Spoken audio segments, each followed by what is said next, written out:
Hace unos años salió un video que se hizo viral por las redes sociales, donde salía un niño como de 3 años, más o menos como mi hija mayor, argumentando con su mamá. Y la mamá le decía: ¿por qué tú te comiste los, no sé, las galletas, los caramelos? No recuerdo qué era. El niño decía: pero listen, Linda, le decía en español, decía: escúchame, Linda, escúchame, pero escúchame. Ya va, escúchame. Entonces, el asunto se va así como por 3 minutos, el niño hablando como si fuera un adulto, él argumentando con la mamá, que no tenía sentido lo que decía. Escúchame, Linda, porque la cosa es en la pared, tú ves, tú no la puedes tocar, ¿verdad? ¿Qué tiene que ver eso con la galleta que te comiste? ¿Pero qué te voy a dar, papá? No, pero es que, Linda, escúchame. Linda la mamá, el nombre de la mamá. Escúchame, Linda, escúchame. Es que tú no sabes, que tú no puedes tocar las cosas aquí, ¿verdad? En eso la mamá le dice: ok. Y el niño dice: ok, then what? En español, ¿entonces qué? ¿Entonces qué? Le dice el niño. Esa frase se quedó como parte de nuestra familia. Cada vez que alguien dice una frase, algún comentario que no entiende, nosotros decimos: ok, then what? ¿Qué? Entonces no entendí qué es lo que, cómo sigue, qué pasa ahora, cuál es la implicación de lo que estás diciendo. En esta carta que hemos estudiado por la duración de este año, empezamos a estudiarla, la carta de los Efesios. Pablo ha estado dando una serie de indicativos, de verdades, de cosas que son realidad en la vida del creyente, lo que Dios ha hecho por nosotros. Esto es lo que Dios hizo por ti. Y esas son algunas de las cosas que él dice, Pablo, desde el capítulo 1 hasta aquí, hasta el capítulo 3, al final del capítulo 3.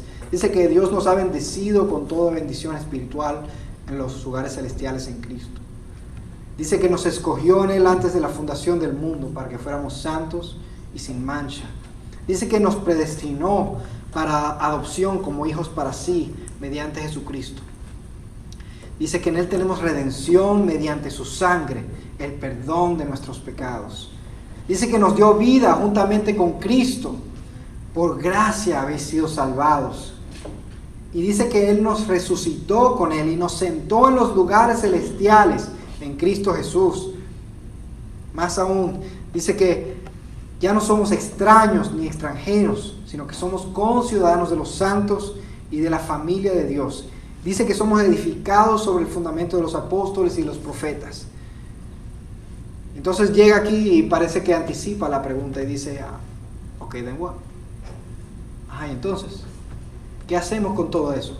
¿Qué pasa? ¿Cuál es la implicación de eso? ¿Cómo luce eso? ¿Con qué me como eso? ¿No? Y vemos es una diferencia marcada en este capítulo 4, versículo 1, de entre los otros 3 capítulos. Vamos a la manera fancy o complicada de decirlo, es que en el capítulo 3, del 1 al 3, vemos todos los indicativos en la Biblia y en esta carta. Y aquí en el capítulo 4, Pablo empieza a dar los imperativos. En toda la carta vemos 41 imperativos o mandamientos. Y desde el capítulo 4 hasta el 6 hay 40 de ellos. Entonces vemos una diferencia clara en el lenguaje que Pablo está usando. Entonces ya no está hablando de tanto lo que Dios hizo, dice ahora cómo os luce esta verdad en tu vida cristiana. Y quiero que mantengas esto en la mente en los próximos estudios que vamos a estar haciendo, que Pablo no está diciendo esto en un vacuum o apartado, separado de todo lo que ha dicho en el capítulo 1 al 3. La vida del cristiano no se puede basar solamente en el haz más, haz esto, no hagas aquello. Primero tenemos que entender y enfatizar lo que es lo que Dios ha hecho ya por ti. Entonces, y solo entonces podemos ahora abarcar cuáles son las implicaciones de eso en la vida del creyente. Otra manera de decir eso es que los imperativos están arraigados en los indicativos. Los imperativos están arraigados en los indicativos. Aquello que nosotros vamos a hacer está arraigado y fundamentado en lo que Dios ha hecho por ti, creyente, y por mí. ¿Ok? Ahora, entendiendo eso, podemos entrar entonces en el texto. Ok, then what? Vemos que Pablo va a usar un lenguaje de caminar, y esto es muy común en sus cartas. Algunas versiones lo dicen diferente. Por ejemplo, la versión, la Biblia de las Américas dice para que viváis de una manera digna de la vocación, pero la palabra literalmente es para que anden, para que caminen de esta manera. Es la misma idea, la metáfora es la misma. Tú estás caminando, estás viviendo de esta manera. Entonces, ¿cómo caminamos a la luz del Evangelio? Es la pregunta que Pablo está respondiendo aquí. ¿Cómo caminamos? ¿Cómo andamos? ¿Cómo vivimos a la luz de lo que Dios ha hecho? ¿Cómo caminamos a la luz del Evangelio? Vamos a ver tres cosas que Pablo va a decir aquí. Primero, a la luz del Evangelio caminamos hacia la unidad. Segundo, a la luz del Evangelio caminamos hacia la diversidad. Y tercero, a la luz del Evangelio también caminamos hacia la madurez. Caminamos hacia la unidad, caminamos hacia la diversidad y caminamos hacia la madurez. Empezamos en el verso 1, caminando hacia la unidad. Dice Pablo: yo pues, prisionero del Señor, os ruego que viváis, que andéis, que caminen de una manera digna de la vocación con que habéis sido llamados. La palabra vocación aquí es la misma palabra para un llamamiento, un llamado, una invitación. ¿De qué vocación está hablando? ¿De qué llamamiento habla Pablo aquí? Pablo está hablando de aquel llamamiento en el que Dios imparte vida en el creyente. Una persona que estaba muerta en sus delitos sin pecados, Dios la llama y le da vida al mismo tiempo. Algunas personas han llamado eso el llamamiento eficaz. Llámelo lo que usted quiera, pero el asunto es que en el momento que Dios llama a esa persona pasa de la muerte a la vida. Esa persona estaba en las tinieblas y ahora está en la luz. Vemos esto, por ejemplo, en 1 Corintios 1, cuando Pablo le dice, porque en verdad los judíos piden señales, los griegos buscan sabiduría, pero nosotros predicamos a Cristo crucificado. Predicamos, un llamamiento general, no, predicación. A Cristo crucificado, piedra de tropiezo para los judíos y necedad para los gentiles. Mas para los llamados no es piedra de tropiezo. Para los llamados, tanto judíos como griegos, Cristo, poder de Dios y sabiduría de Dios.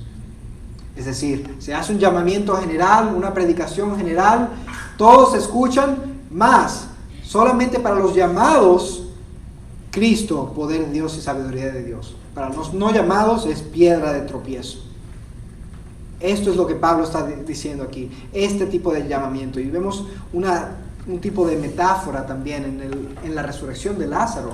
Cuando Cristo llama a Lázaro habiendo estado muerto por días, varios días, si no recuerdo, 3 días, 4 días. Tenía bastantes días muerto, ¿ok? Cristo lo llama. Lázaro, ven fuera. Vida entra en Lázaro y Lázaro sale. Un llamamiento que imparte vida. Este llamamiento es el que Pablo está hablando aquí. Dice: vivan de una manera digna de ese llamamiento con que habéis sido llamados. Una manera digna, una manera que es propicia, que es adecuada a ese llamamiento que han recibido. No es que nosotros hacemos algo para ser dignos de ese llamamiento. No, de ninguna manera. Eso estaría en contradicción con todo lo que Pablo ha dicho en los capítulos 1 al 3. No nos hacemos dignos de ese llamamiento, sino que vivimos de manera adecuada, de acuerdo a ese llamamiento que ya hemos recibido. Vivimos de manera adecuada a la luz de los capítulos 1 al 3, a la luz de lo que Dios ha hecho por nosotros, a la luz de que Dios nos ha redimido en Cristo, de que Cristo ha muerto por nosotros en la cruz, a la luz de que ya no somos esclavos, sino que somos hijos e hijas de Dios. A esa luz vivimos ahora de manera adecuada. Nota que Pablo dice que es prisionero del Señor. Me llama eso la atención. Él dice: yo pues prisionero del Señor. No dice prisionero del César, de Roma, del rey, dice prisionero del Señor. En un aspecto pudiéramos decir, bueno, porque es por causa del Señor que Él está prisionero, por causa de Él Él está en la cárcel. También nos hace pensar en eso en que Dios es soberano sobre todas las cosas. Sí, Él está prisionero bajo Roma, eso sería verdad si Él dice eso. Sin embargo, Él es prisionero del Señor. El Señor está en control aun cuando Él está en una situación que Él considera negativa. Y a veces nosotros nos pensamos cuando nos pasa algo que el Señor no está en control. Cuando nos pasa algo negativo, algo que pensamos que no es bueno, y nos olvidamos de la realidad y la verdad, que Dios es soberano sobre todas las cosas. Dios está en control. Aún en medio de la prisión de Pablo, Él es prisionero del Señor. Este llamamiento nos llama ¿a qué? Nos llama a seguir el ejemplo de Cristo. Es decir, caminamos hacia esta unidad siguiendo el ejemplo de Cristo. Mira lo que dice el verso 2. Con toda humildad y mansedumbre, con paciencia, soportándoos unos a otros en amor, esforzándoos por preservar la unidad del Espíritu en el vínculo de la paz. Este es el ejemplo de Cristo, hermanos. Me llama la atención que la primera virtud que Él menciona aquí es humildad. Y pienso que eso es a propósito.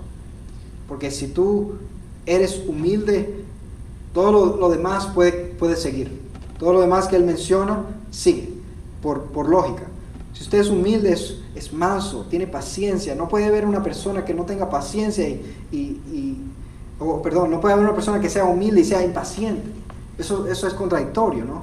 Una persona que es humilde y al mismo tiempo no soporta a los demás. Eso no tiene sentido. Una persona que es humilde y mansa.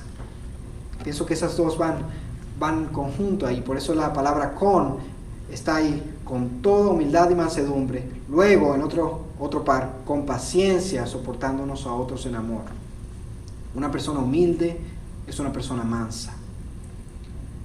Cristo es una persona humilde y una persona mansa. Ahora, manso no significa menso.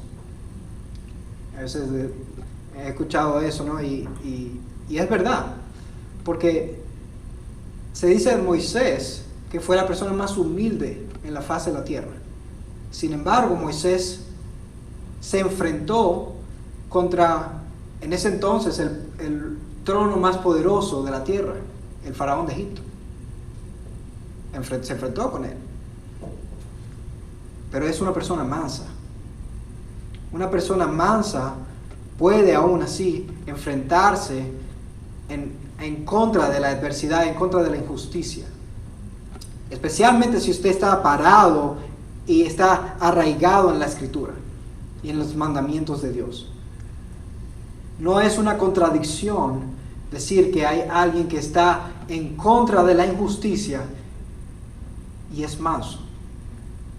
Podemos hablar verdad a los poderes, podemos hablar verdad a las oposiciones, a todos los sistemas del mundo que se enfrentan en contra de la verdad, y podemos hacer al mismo tiempo personas mansas y personas humildes. Esas dos cosas no se contradicen. Somos humildes, mansos como el Señor. Una persona mansa es una persona gentil. Se trata de autocontrol, es ser amable, ser bondadoso, aún en medio de la oposición a la injusticia o a la maldad. Podemos corregir incluso a las personas de una manera mansa y gentil. Ser manso y ser humilde no significa que no podemos enseñar a nadie. Entonces no pudiera haber pastores, no pudieran haber maestros, ¿verdad? No pudiera estar yo predicando la palabra, ¿no? Porque no sería humilde. No, eso no se contradice. Pero de nuevo, el mejor ejemplo que podemos seguir es el ejemplo de Cristo. Él es el ejemplo supremo de humildad y de mansedumbre. Si usted no sabe qué es ser humilde, qué es ser manso, mire a Cristo. Si en una circunstancia usted no sabe cómo ser manso, cómo ser humilde, mire a Cristo y sígalo a Él. Con paciencia, dice el texto, soportando unos a otros en amor. Paciencia es ser lento para la ira. En inglés me gusta mucho una palabra que dice long suffering, es decir, que sufre largo, que aguanta bastante antes de airarse. Si usted es esa persona que rápidamente responde a la primera que le dicen algo, eso no es paciencia, eso es lo contrario de la paciencia. Santiago dice de esta manera, dice: esto sabéis, mis amados hermanos, que cada uno sea pronto para oír, tardo para hablar, tardo para la ira, pues la ira del hombre no obra la justicia de Dios. Eso es ser paciente. Esforzándoos, dice el texto, por preservar la unidad del Espíritu en el vínculo de la paz. Esforzándoos por preservar la unidad. La unidad no pasa de manera pasiva. Lo que pasa de manera pasiva es la desunidad. Desde la caída del hombre, usted no hace nada, usted no se esfuerza por hacer nada, lo que va a suceder es desunidad. Si usted está casado, usted sabe esto. Si usted no se esfuerza por ser amoroso, si usted no se esfuerza por agradar a su esposo o su esposa, si usted no se esfuerza por tener una buena comunicación con su esposo o su esposa, no, lo que va a pasar no es fruto y flores. Usted tiene que hacer un esfuerzo. Nos esforzamos, pero note que no dice nos esforzamos para crear unidad. Dice nos esforzamos para preservar la unidad. ¿Por qué? Porque la unidad ya fue comprada por Cristo en la cruz. Cristo compró la unidad del cuerpo. Cristo compró la unidad de la iglesia. En Cristo somos uno. La sangre de Cristo dice que todos aquí, de cualquier país que sea, de cualquier tono de piel que tengamos, de cualquier estrato social, de clase social que vengamos, todos somos uno en Cristo.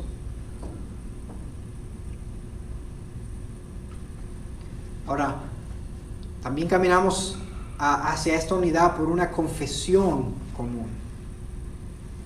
Dice el texto: hay un solo cuerpo y un solo espíritu, así como también vosotros fuisteis llamados en una misma esperanza de vuestra vocación, un solo Señor, una sola fe, un solo bautismo, un solo Dios y Padre de todos, que está sobre todos, por todos y en todos. Esto parece ser un tipo de credo de la iglesia primitiva, entre los cuales Pablo interyecta un comentario o dos. Si usted ve en la primera parte donde dice un solo espíritu, así como también vosotros fuisteis llamados en una misma esperanza de vuestra vocación. Eso parece ser un comentario que Pablo interyecta ahí. Y al final también cuando dice un solo Dios y Padre de todos, que está sobre todos, por todos y en todos. Eso parece ser un comentario que interyecta ahí, pero eso parece ser un credo primitivo. Y nota que aquí vuelve Pablo a los indicativos. Pablo aquí vuelve a decir, estas son las realidades sobre las cuales la unidad de la iglesia está arraigada. Hay un solo cuerpo, la iglesia. No hay dos cuerpos, no hay dos iglesias. No hay judíos y gentiles, hay un cuerpo. Hay un solo espíritu, el espíritu que mora en cada creyente al momento de ese llamamiento, al momento del creyente pasar de la muerte a la vida. Dice, hay una misma esperanza, hay un solo Señor, el Señor Jesucristo, no hay dos. Esa verdad, cuando alguien decía en la iglesia primitiva, sea fuera judío o fuera gentil, decías Cristo es Señor, está dando una declaración importante. Si usted era judío y decía Cristo es su Señor, usted está diciendo Cristo es el Señor del Antiguo Testamento. Cristo es Yahweh, Cristo es aquel que dijo, yo soy el Señor, tu Dios. Eso es importante. Si usted era gentil Usted decía, Cristo es Señor, está diciendo, César no es Señor. El César, el emperador romano, no es Señor. Cristo es Señor. Un solo Señor, una sola fe, es decir, el compendio de lo que creemos. La muerte, la resurrección del Señor Jesucristo, la encarnación, una sola fe, un solo bautismo. Esto no es un solo modo de bautismo, es el bautismo en el Espíritu, el bautismo mediante el cual una persona recibe el Espíritu Santo y es sellada con el Espíritu Santo en el momento de su conversión. Un solo bautismo, un solo Dios y Padre de todos. Dios es el Padre de todos aquellos que han sido llamados. Es el Padre de aquellos que han sido adoptados. Somos todos criaturas de Dios, pero son hijos de Dios aquellos que han recibido a Cristo. Esta proclamación, este llamado del Evangelio implica que los creyentes caminemos hacia la unidad. Que caminemos hacia la unidad porque en Cristo somos uno. Ahora bien, tener unidad no significa tener uniformidad. No es tener uniformidad de pensamiento, por ejemplo. No significa que no hay diversidad en el cuerpo.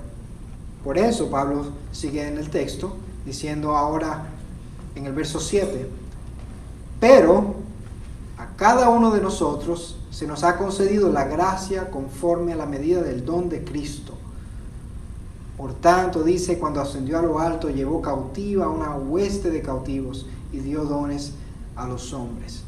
Cuando vemos esta palabra, pero, allí vemos un contraste, ¿no? Es decir, sí tenemos una unidad ganada por la sangre de Cristo, sí somos un solo cuerpo, tenemos un solo espíritu, todo eso es cierto, pero, sin embargo, hay diversidad dentro del cuerpo. Dice, a cada uno de nosotros, a cada individuo de nosotros, entre esa unidad que llamamos la iglesia, se nos ha concedido una gracia conforme a la medida del don de Cristo. Y nota que es un don, es un regalo de Cristo. Es conforme a la medida del regalo, de la gracia de Cristo. Y nota que Pablo ahora cita un salmo aquí, dice Pablo en el Salmo 68, cuando ascendió a lo alto, llevó cautiva una hueste de cautivos y dio dones a los hombres. Este era un salmo, un himno de victoria. Cuando un ejército vencía a otro ejército, era común que se llevara ¿cómo se dice en español? Se llevaban las ganancias, se llevaban el dinero, se llevaban las cosas, ¿no? Es el motín, exacto. Esa es la idea aquí del Salmo, cuando dice, cuando ascendió a los altos, llevó cautivo a una hueste de cautivos y dio dones a los hombres. Y Pablo hace un paréntesis aquí, pensando en ese Salmo, y dice que esta expresión ascendió, ¿qué significa? Sino que él también había descendido a las profundidades de la tierra. Es decir, él está pensando en el Salmo, en el Antiguo Testamento, cuando el texto dice que ascendió, y él está leyendo eso con los lentes ahora de Cristo, con los lentes cristianos, viendo que el Mesías ha venido, y dice, ajá, allí en ese texto está Cristo el Mesías. ¿Por qué? Porque cuando dice ascendió a lo alto, Dios no asciende, Dios está arriba, ¿no? Dios está en lo alto ya. Entonces, él está asumiendo y dice, si dice cuando ascendió a lo alto, quiere decir que descendió. ¿Y quién descendió sino Cristo? Que se encarnó. Esta expresión ascendió, ¿qué significa? Sino que él también había descendido a las profundidades de la tierra. El que descendió es también el mismo que ascendió mucho más arriba de todos los cielos para poder llenarlo todo, es decir, Cristo. Este es un paréntesis que Pablo hace en su argumento. y liga ese Salmo 68 con la encarnación. Y eso es un dato importante para nosotros, porque la Biblia entera, desde el Antiguo Testamento hasta el Apocalipsis, es un libro cristiano. No es un libro en el Antiguo Testamento, un libro judío y después un libro cristiano. No, la Biblia es un libro cristiano. Y es así como los apóstoles leen la Biblia. Es así como los apóstoles leen los Salmos, como los apóstoles leen el Antiguo Testamento. La Biblia es acerca de Cristo, el Mesías. Sigue diciendo Pablo en el verso 11. Y él dio a algunos el ser apóstoles, a otros profetas, a otros evangelistas, a otros pastores y maestros. Aquí vemos de nuevo que Pablo está haciendo este argumento. Sí, es cierto que hay unidad y sin embargo hay diversidad de dones en el cuerpo de Cristo. No todos son pastores, no todos son maestros, no todos son apóstoles, no todos son profetas. Hay diversidad de dones. No todos podemos predicar la palabra. Yo no sé por qué me pusieron a predicar.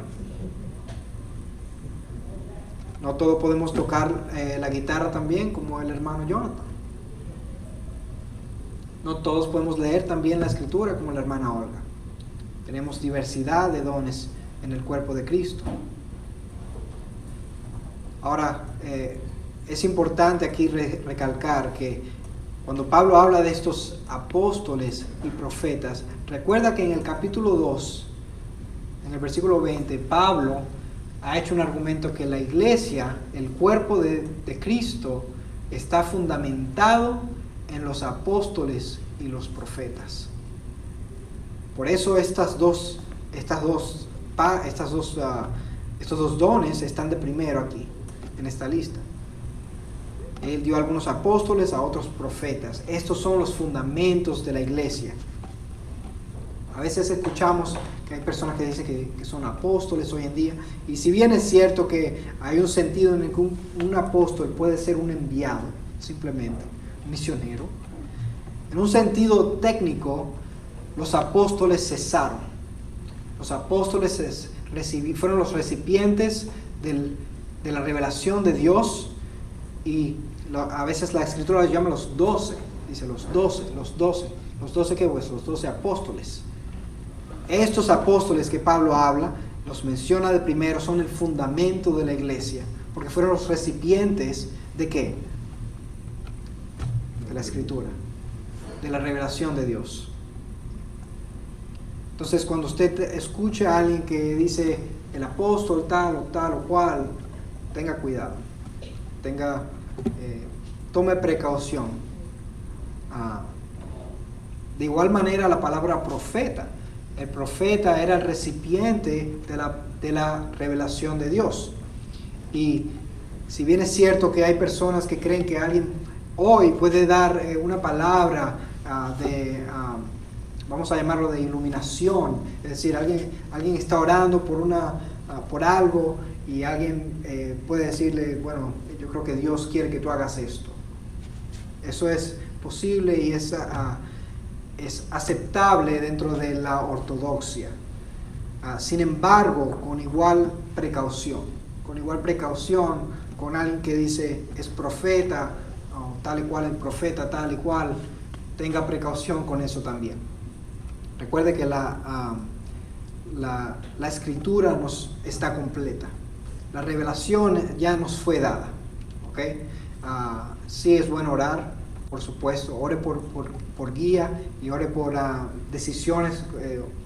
Nosotros estamos recientemente pasando por una decisión grande y estamos pidiendo oración a hermanos. Oren por nosotros para tomar una decisión sabia. Y el Señor creo que nos ha guiado en ese proceso de tomar una decisión. Eso no está mal y eso es permitido.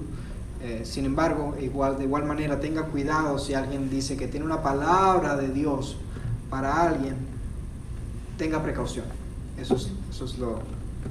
Tome ese mensaje con un grano de sal, como dice en español. Y todo, como dice la Escritura, evalúelo a la luz de la Escritura. Porque no hay revelación de Dios, no hay profeta que va a dar un mensaje que contradiga lo que Dios ya ha dicho. Dios ha hablado. Esta lista de dones es similar a la que Pablo da en otras partes de la Escritura, por ejemplo en 1 Corintios 12, y está hablando de simplemente que somos una diversidad de dones y que podemos servir a los hermanos con nuestros diversos dones. Fíjese cómo lo dice en 1 Corintios 12. Porque así como el cuerpo es uno y tiene muchos miembros, pero todos los miembros del cuerpo, aunque son muchos, constituyen un solo cuerpo, así también es Cristo. Pues, por un mismo espíritu todos fuimos bautizados en un solo cuerpo, ya judíos o griegos, ya esclavos o libres, y a todos se nos dio a beber del mismo espíritu. Porque el cuerpo no es un solo miembro, sino muchos. Si el pie dijera, porque no soy mano, no soy parte del cuerpo, no por eso deja de ser parte del cuerpo. Y si el oído dijera, bueno, porque no soy ojo, no soy parte del cuerpo, no por eso deja de ser parte del cuerpo. Si todo el cuerpo fuera ojo, ¿qué sería del oído? Y si todo fuera oído, ¿qué sería del olfato? Caminamos hacia esta santidad, a crecer más y más a la estatura de Cristo. Caminamos hacia una unidad en el Espíritu, pero caminamos también hacia una diversidad de dones. ¿Y para qué? A fin de capacitar a los santos para la obra del ministerio, para la edificación del cuerpo de Cristo. La obra del ministerio no es de los pastores nada más, o de los maestros nada más. La obra del ministerio es para los santos. Pero los santos es cuando alguien se muere y después el Papa dice que esa persona es un santo ahora. No, eso no es lo que la Escritura dice. Eso es lo que dice Roma, pero eso no es lo que dice la Escritura. Un santo es alguien que ha sido santificado por la sangre de Cristo. Punto. Usted y yo somos santos en Cristo Jesús. Cuando Dios lo ve a usted, me ve a mí, ve a su Hijo.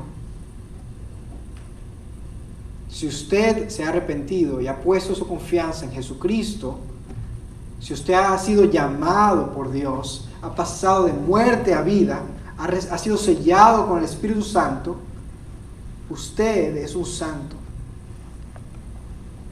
Entonces, entendemos cuando dice, a fin de capacitar a los santos para la obra del ministerio, para la edificación del cuerpo de Cristo. Nosotros somos los que debemos hacer la obra del ministerio, hermanos. Y los pastores, los maestros, los evangelistas deben edificar a los santos para la obra del ministerio. Ese es su rol. No es la obra de los pastores hacer el ministerio. Ese es el rol suyo y mío. Caminamos en el Evangelio, a la luz del Evangelio, hacia una unidad, caminamos hacia una diversidad y caminamos también hacia la madurez. Y Pablo menciona aquí 4 características de la madurez espiritual. Primero, Pablo dice que la madurez involucra ser como Cristo. La madurez involucra ser como Cristo. Mira el verso 13, hasta que todos lleguemos a la unidad de la fe y del conocimiento pleno del Hijo de Dios, a la condición de un hombre maduro, a la medida de la estatura de la plenitud de Cristo.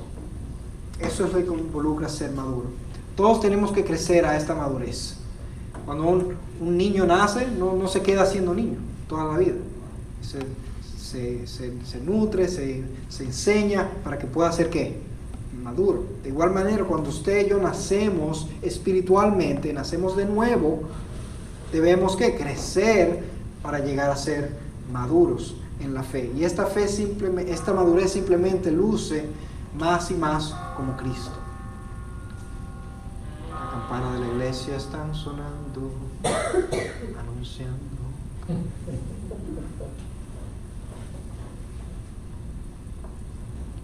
Más aún, la madurez involucra estabilidad doctrinal. Note el verso 14. Para que ya no seamos niños, sacudidos por las olas y llevados de aquí para allá por todo viento de doctrina, por la astucia de los hombres, por las artimañas engañosas del error. Crecer espiritualmente en madurez significa crecer doctrinalmente. No podemos quedarnos como niños comiendo la leche, tenemos que crecer y comer las verduras también, y la carne, y el pollo, las arepas, lo que usted coma, el mangú. No se queda como niños tomando la leche todo el tiempo, ¿verdad? Espiritualmente debemos crecer doctrinalmente también. ¿Y cómo hacemos esto? Viniendo a los estudios bíblicos, estudiando las escrituras individualmente, en comunidad también, viniendo los sábados una vez al mes. Si usted no se ha faltado los sábados, no falte más, porque tiene que crecer espiritualmente. No lo estoy avergonzando.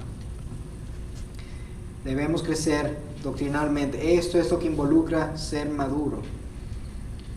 Y note que habla aquí de ser como un barco, ¿no? Dice, llevados de aquí para allá, sacudidos por las olas, llevados de aquí para allá por todo viento de doctrina, por la astucia de los hombres, por las artimañas engañosas del error. Es decir, viene apóstol Pedro, Juan, hablando cualquier pistolada, como decimos nosotros, y por ahí se fue el hombre, una persona inmadura en la fe. Una persona madura en la fe está firme en las enseñanzas de los apóstoles y de los profetas, es decir, en la escritura. Y un niño, ahora aquí también tiene esta imagen de un niño es fácilmente engañado, ¿verdad? Si mi hija está por ahí en la calle y alguien le dice, oye, te doy un caramelito, probablemente lo va a agarrar, ¿ok? Cuando yo era niño, yo creía que el niño Jesús me traía los regalos todos los 24 de diciembre. ¿Por qué? El niño Jesús es San Nicolás, como usted lo llama en su país. ¿Por qué? Porque los niños son fácilmente engañados, ¿cómo se dice? Ingenuos. Iba a decir incrédulos, pero crédulos sería más bien. Ingenuos. No, debemos crecer, caminar hacia esta madurez espiritual, doctrinar. Voy terminando. Madurez involucra también hablar la verdad en amor. No es solamente hablar la verdad, no es solamente hablar en amor, es hablar la verdad en amor. Es muy fácil hablar la verdad para mí, facilito, decir la verdad, ¡pum!, a tu cara, listo. No importa si le guste o no le guste, ahí está. Pero sería inmaduro, porque yo debo hablar la verdad en amor. Debemos crecer en ese aspecto, hermano. Ahora, a otros, la tentación es a no hablar la verdad en lo absoluto, a decir mentiras para no herir a la persona, porque no queremos que se sienta mal. Pero parte de crecer espiritualmente, crecer y ser maduro espiritualmente, es hablar la verdad en amor a nuestro hermano, aun cuando eso signifique que a nuestro hermano no le guste tanto lo que va a escuchar, siempre y cuando se lo haga en amor. Eso es lo que dice Pablo en Gálatas también, ¿no? Debemos hacerlo de tal manera que nos consideramos a nosotros mismos. ¿Por qué? Porque cuando nosotros nos consideramos a nosotros mismos, nos damos cuenta que nosotros no somos mejores que nuestro hermano. Entonces, ¿cómo yo le voy a hablar de una manera que está aquí y él está aquí? No, estamos aquí los dos. Y finalmente, madurez involucra contribución también. Dice el verso 16, de quien todo el cuerpo, estando bien ajustado y unido por la cohesión que las coyunturas proveen, conforme al funcionamiento adecuado de cada miembro, produce el crecimiento del cuerpo para su propia edificación en amor. Note que dice, de quien todo el cuerpo, en el principio del verso 16, y luego al final dice, produce el crecimiento del cuerpo. ¿Escuchó eso?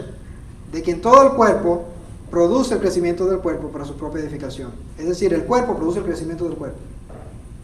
Usted y yo, el cuerpo, contribuimos a la edificación y a la madurez del cuerpo.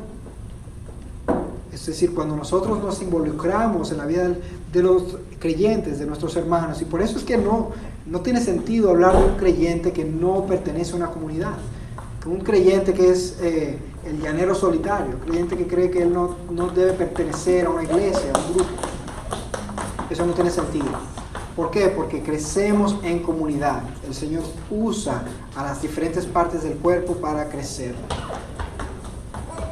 Los imperativos están arraigados en los indicativos. Y debo recalcar eso porque es fácil olvidarnos cuando nos entramos en estos textos y empezamos a leer lo que debemos hacer, cómo debemos hacerlo. Nos olvidamos que del verso 1 al 3, Pablo lo único que hizo fue hablar de lo que Dios ha hecho por ti, hermano. Si tú eres un creyente, primero recuerda, si tú no has sido humilde, si tú no has sido manso, Cristo fue manso por ti. Si tú no has sido paciente, Cristo fue paciente por ti. Entonces, al recordar eso, puedes tener la libertad. Ya no tienes juicio, ya no tienes condenación.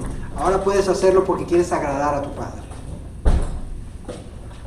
Sin embargo, si tú no eres un creyente, si esto no es una realidad, si estos indicativos no son una realidad en tu vida, si tú no has sido redimido, si tú no has sido sellado por el Espíritu Santo, si tú no has pasado de la muerte a la vida, entonces esto va a ser imposible para ti.